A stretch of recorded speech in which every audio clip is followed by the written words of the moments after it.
जुन्नर तालुक्यातील एक असा गड जिथे रॅपलिंग आणि झिपलाईन करण्याचे बऱ्याच जणांचे स्वप्न असते. तर नमस्कार मित्रांनो, मी तेजस आणि आज मी आलोय परत एकदा JTH अर्थात जुन्नर टुरिझम हेल्प डेस्क या टीम बरोबर किल्ले जीवधनवर, जिथे गडावर जाण्यासाठी घनदाट जंगल ट्रेक आणि अवघड असा कातळकोरीव पायरी मार्ग होता. सकाळी 8 वाजता ह्या ट्रेकला सुरुवात करत गडाच्या घनदाट जंगल ट्रेकला सुरुवात केली.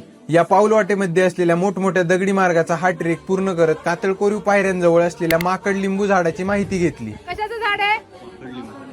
माकड लिंबू. म्हणजे ते माकडं खातात, त्याचं सायंटिफिक नाव मला खरंच माहित नाहीये. माकड लिंबूचं झाड आहे. त्याचा वास घेतला ना तर बऱ्यापैकी आपण अर्धा तास आपली तहान भूक होल्ड करू शकतो. आणि त्याला येणारी जी लिंबाच्या फॅमिलीतले म्हणून त्याला माकड लिंबू म्हणतात. त्याच कातळकोरीव पायऱ्यांनी वरती येताना भव्य असलेला वानरलिंग सुळका पाहत आणि घडीमधून असलेल्या अवघड वाटेने थोडे वरती आल्यावर गडाचा सगळ्यात अवघड टप्पा रोपच्या साह्याने पार केला. नंतर पुढे आल्यावर गडाच्या पहिल्या गोमुखी असलेल्या महादरवाजेची माहिती घेतली. बहामनींनी त्यांनी थोडीशी युरोपियन स्टाईल आपल्याकडे आणली. 90 डिग्री मध्ये असणारे दरवाजे शक्यतो बहामनींनीच आणले असं म्हटलं जातं.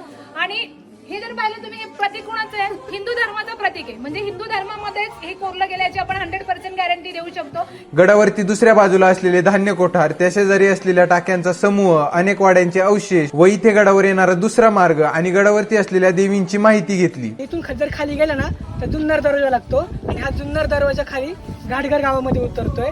आता ह्या बाजूला आपण पाहू शकतो ते जिवाई देवीचं मंदिर आहे. ह्या किल्ल्यावर 2 गड देवता आहेत. एक जिवाई देवीचं मंदिर वरती डोंगरावर आहे आणि त्या बाजूला महिषासूर मर्दिनीचं थोडक्यात एक शिल्प आहे. शेवटी त्या ठिकाणी पोहोचलो जिथे रॅपलिंग आणि झिपलाईन करणे बऱ्याच जणांचे स्वप्न असते, तो म्हणजे वानरलिंग सुळका.